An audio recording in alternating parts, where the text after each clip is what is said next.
Saya berasa amat terharu dengan sambutan yang begini meriah setiba saya di kawasan lapang dalam kawasan Parlimen Gombak.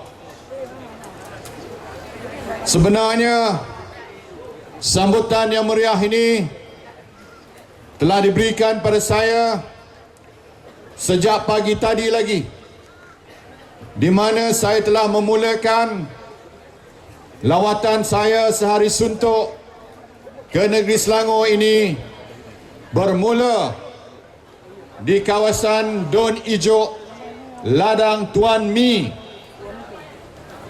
Kawasan Ijuk, kawasan Mesti Besar sekarang. Jadi eloklah saya mula lawatan saya di kawasan yang amat berhormat Menteri Besar Selangor. Sebab apa? Nak tawan dia? Ya? Tawan dia ke tawan kawasan dia? Tawan kawasan dia. Tawan dia juga? Tak payah, tak payah. Tak perlu tawan dia. Kita tawan kawasan Ijuk, kita tawan kawasan-kawasan lain supaya BN dapat menubuhkan kerajaan yang baru di negeri Selangor ini. Sayangi, yakini, sayangi, yakini, sayangi, yakini. Oh, bagus, semangat. Tuan-tuan dan puan-puan sekalian, alhamdulillah, setiap tempat yang saya berhenti, bukan saja saya dapat sambutan yang meriah, tapi saya dapat juga bersalaman dengan masyarakat tempatan, dan salam mereka bila bersalam dengan saya, salam yang amat mesra. Ada salam yang tak mau lepas pun ada. Tapi tak apa, semua berumur 60 tahun ke atas.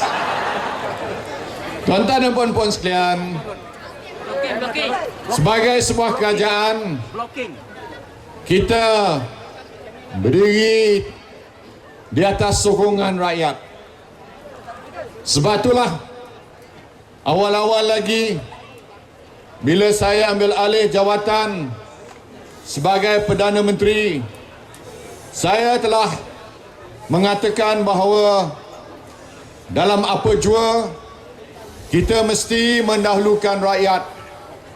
Sebab itu rakyat didahulukan menjadi pegangan kepada pentadbiran Barisan Nasional di peringkat pusat.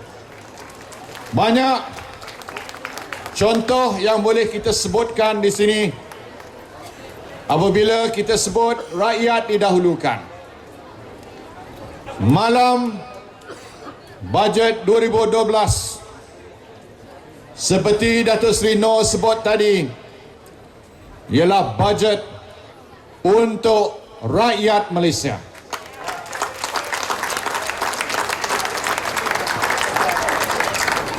Kita membentangkan bajet 2012 untuk rakyat Malaysia bukan kerana pembangkang. Dia kata kita ni kopi pembangkang. Kalau kita kopi pembangkang, ekonomi negara ganap. Kalau ikut buku jingga, kita semua terjun. Tuan-tuan dan puan-puan, ikut Barisan Nasional, negara kita selamat. Sebenarnya kita tak ikut mereka. Ini lembu punya susu. Sapi mau ambil nama. Dia kata kita ikut dia.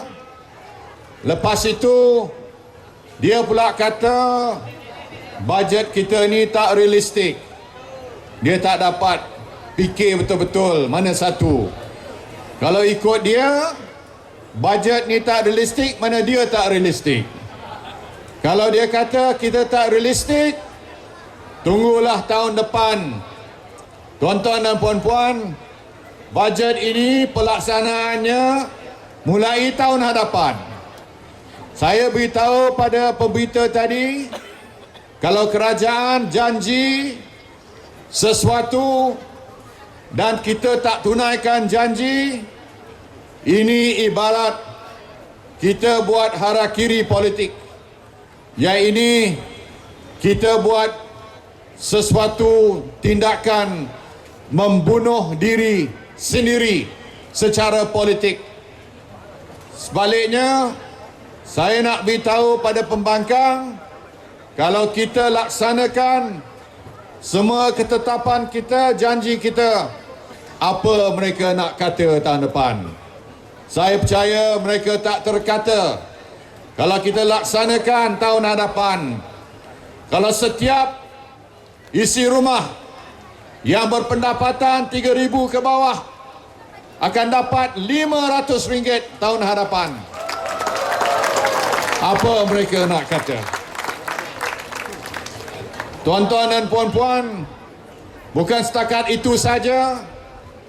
Kalau setiap murid sekolah yang bersekolah mulai tahun hadapan, pendidikan sekolah rendah dan menengah di Malaysia buat kali pertama dalam sejarah benar-benar percuma, sebab segala yuran, kurikulum, yuran yang lain dan sebagainya, peperiksaan semua kita mansuhkan. Jadi kita mencatat sejarah. Saya nak tahu mana negara lain di dunia yang ada pendidikan yang benar-benar percuma. Mungkin ada di peringkat sekolah rendah, tapi kita percuma beri pendidikan percuma sampai sekolah menengah sekalipun. Dan kita tidak membeza antara sekolah. Sekolah kebangsaan pun begitu, sekolah jenis kebangsaan Cina pun begitu, sekolah jenis kebangsaan Tamil pun begitu, sekolah agama pun begitu. Ini dia Kerajaan Barisan Nasional. Malah bukan saja pendidikan yang percuma, tapi kita bagi sumbangan wang persekolahan sebanyak RM100 setiap pelajar sekolah rendah dan menengah pada tahun hadapan.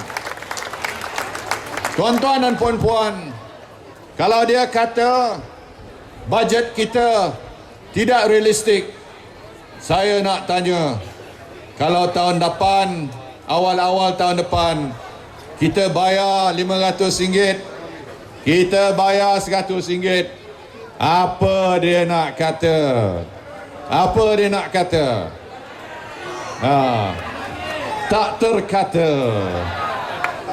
Jadi tuan-tuan dan puan-puan sekalian, saya tidak bercadang untuk melakukan pembunuhan diri secara politik.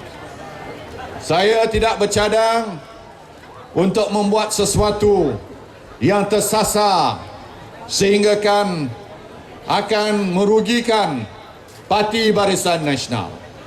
Bila saya dan rakan-rakan merangka belanjawan ataupun bajet 2012, kami tidak buat sesuatu dengan kita mengambil sesuatu yang tidak berasas kepada fakta, tapi keputusan itu dibuat atas pertimbangan yang mendalam. Kami mesyuarat siang, petang dan pada waktu malam pun kami mesyuarat untuk menentukan bajet 2012 ini yang terbaik, yang mampu dibentangkan oleh Kerajaan Barisan Nasional.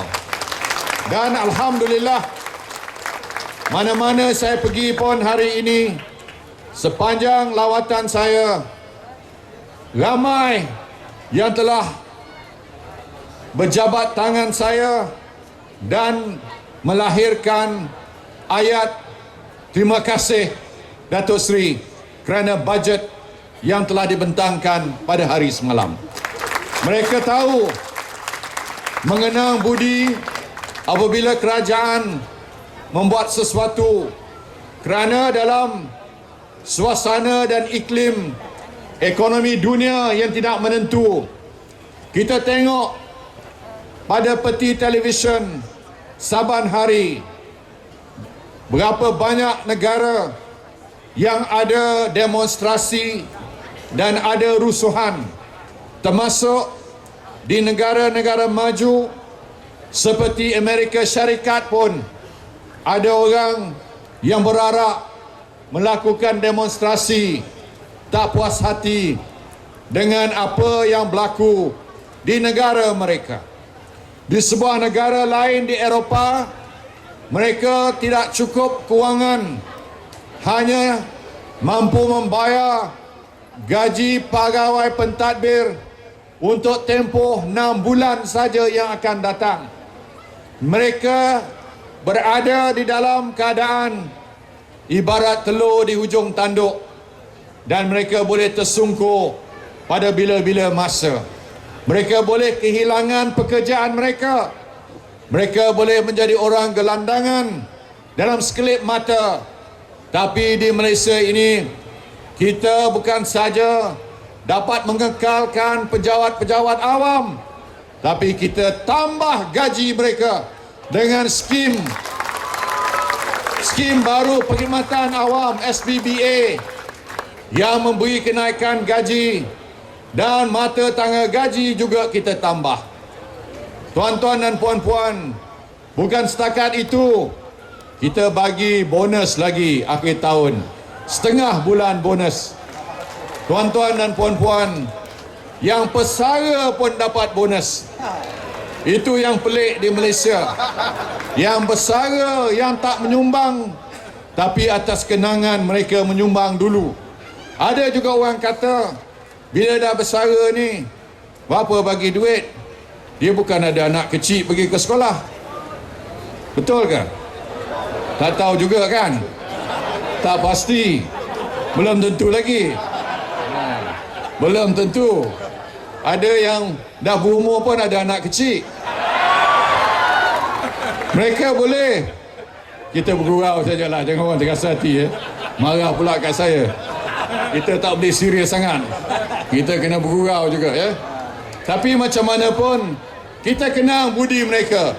Kita bagi RM500 pada pesara-pesara. Bukan setakat itu. Bila ada SPBA ni, ada pelarasan pada pencen pesara pula. Tambahan lagi.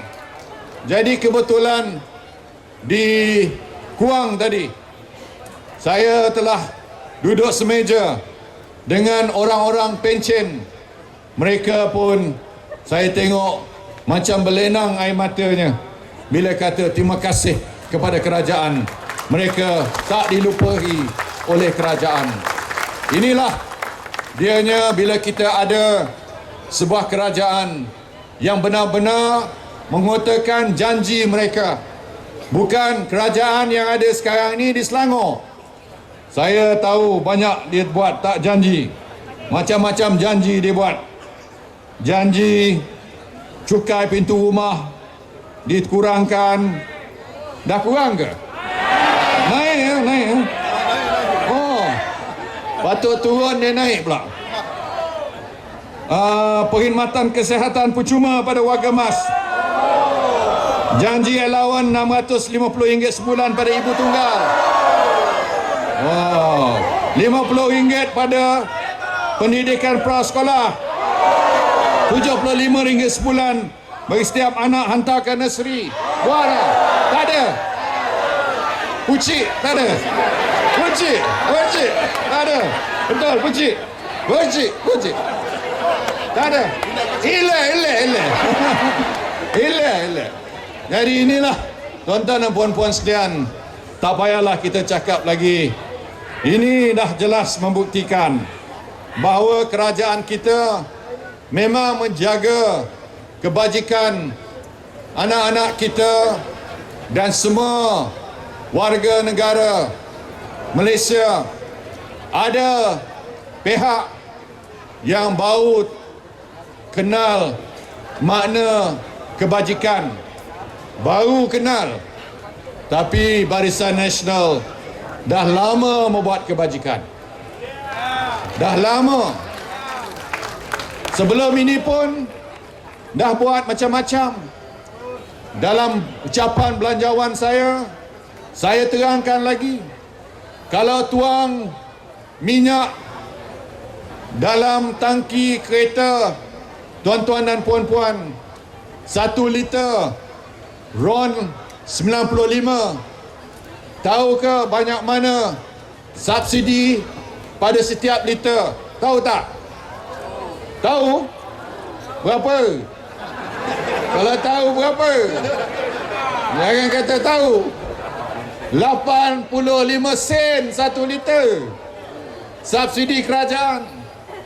Jadi kadang-kadang kita beli subsidi minyak masak, kita bagi subsidi gula, kita bagi subsidi tong gas LPG, apalagi tepung, beras, gula dah sebut tadi, macam-macam barang kita bagi. Tak payah kita label kebajikan, tak payah orang lain kata dia parti yang memperjuangkan kebajikan rakyat. Barisan Nasional juara kebajikan rakyat. Tuan-tuan dan puan-puan, Parti Pembangkang dalam keadaan cacah merba sekarang ni. Kucak kacir. Cacah merba sebab kita tak tahu nak pegang apa. Antara sebab mereka ni semua tak terpilih cara demokratik.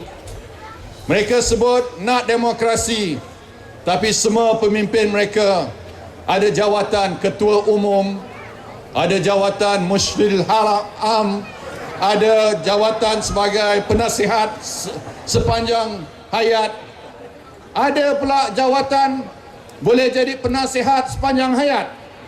Mana ada demokrasi dalam parti mereka?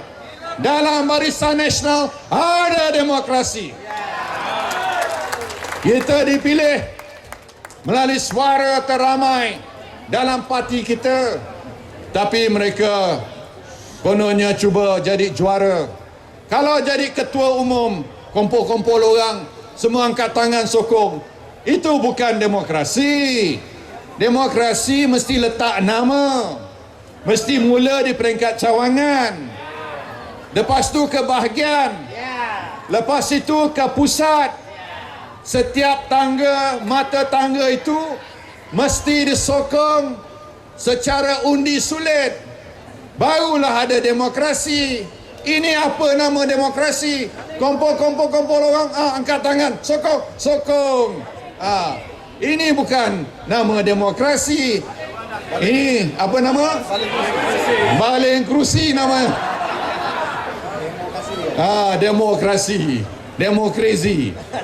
Jadi tuan-tuan dan puan-puan sekalian, ini mereka ni sebenarnya kita mesti kenal mereka secara dalaman, sebab mereka pandai berhujah sikit, main silap mata politik, mereka sebut jargon.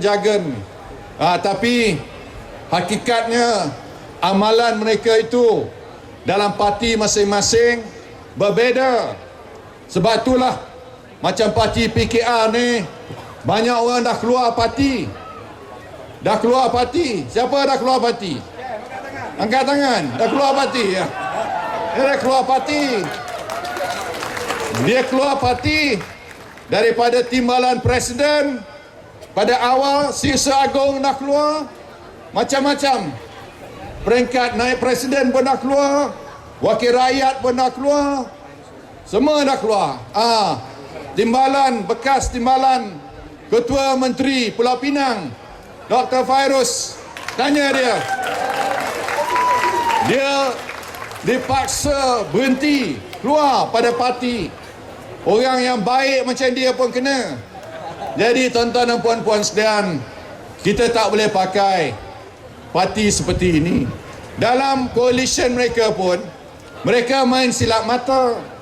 Dalam isu hudud pun dah jadi cacah merba. Ada nak hudud, ada yang menentang hudud, ada yang duduk tengah-tengah. Yang kata itu pendirian peribadi saya. Ada pula kita buat dasar atas peribadi.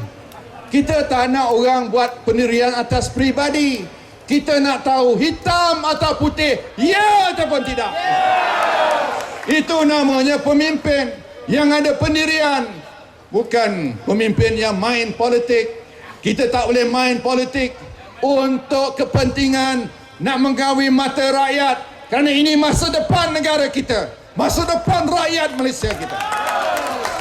Kita tidak boleh memperjudikan masa depan rakyat kita. Kita telah berusaha dengan begitu gigih sejak dulu lagi.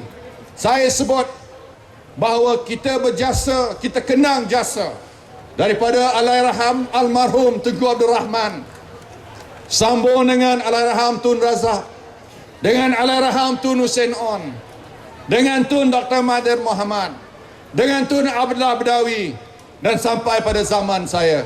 Kita mengenang budi mereka. Kita berada di sini kerana jasa mereka semua itu. Mereka berjasa lawan dengan British, tapi gunakan akal. Jadi British tunduk pada kita bila gunakan akal. Kita lawan komunis, tapi ada pihak cuba nak agungkan komunis pula. Pelik. Ini ajaib bin pelik, pelik bin ajaib. Tak faham. Komunis yang bunuh orang dengan kejam, yang ada ditanam hidup-hidup, yang ada ditikam dengan bayonet, ada yang dibakar secara hidup-hidup, seperti peristiwa Bukit Kepong. Kononnya mereka lah pejuang nasionalis, bukan almarhum Tunku Abdul Rahman, bukan Allahyarham Dato' On. Mereka ni kononnya pro-British. Tuan-tuan dan puan-puan, ini satu dusta besar. Sejarah negara kita tidak boleh diubah oleh sesiapa. Sejarah jelas, buktinya jelas, kebenarannya jelas. Kita akan pertahankan kebenaran dari segi sejarah kita. Biarlah orang lain cuba memperlekehkan pejuang-pejuang yang telah membebaskan negara kita. Namun Barisan Nasional beranjak seinci pun daripada mempertahan dan membela mereka sebagai para wira-wirawati negara kita yang kita sanjung tinggi. Tuan-tuan dan puan-puan sekalian, inilah sebabnya sudah sampai masanya kita melakukan perubahan. Betul tidak? Sudah sampai masanya rakyat Selangor membuat keputusan. Sampai masanya? Sudah? Tapi tunggu semboyan mula bunyi lagi. Bila semboyan bunyi, masa itulah kita buat apa yang patut kita buat. Tuan-tuan dan puan-puan sekalian, saya ingin hari ini menyatakan bahawa bila saya turun Padang dalam tinjauan mesra ni, saya cuba menyelesaikan banyak masalah. Dalam bas tadi pun bertimbun-timbun memorandum dah saya terima, dan ada juga yang kita akan ambil tindakan kemudian. Kita akan tinjau, dan ada yang kita boleh beri kelulusan serta-merta. Tapi percayalah, apa yang kita lakukan ialah demi kepentingan rakyat, demi kita mendahulukan rakyat. Jadi hari ini dalam majlis ini, saya suka mengumumkan kelulusan peruntukan khas untuk mengecat flat Taman Samudra yang saya difahamkan ramai penghuninya. Betul tak? Jadi ramai ke depan ni? Ada? Tolong angkat tangan. Siapa dia? Oh, ada ya juga. UMNO ada, MIC ada apa? PBB pun ada. Okey. PBB pun ada. Jangan lupa PBB ni. Saya mengumumkan peruntukan sebanyak 1.2 juta untuk mengecat plat Taman Samudra ini. Dan insyaAllah kita akan ambil tindakan dalam masa yang terdekat ini. Jadi perkara-perkara lain saya akan timbang, dan kalau tuan-tuan dan puan-puan meletakkan Barisan Nasional memerintah di Negeri Selangor, saya percaya banyak lagi yang boleh kita lakukan untuk membuat usaha ataupun tindakan yang boleh membantu rakyat. Jadi tuan-tuan dan puan-puan sekalian, kita yakinlah kepada Barisan Nasional, letakkanlah kepercayaan kita kepada Barisan Nasional. Sayangi, sayangi, sayangi, yakini, yakini, yakini, hidup, hidup Barisan, hidup Barisan, hidup Barisan. Satu, satu, satu. Terima kasih, terima kasih.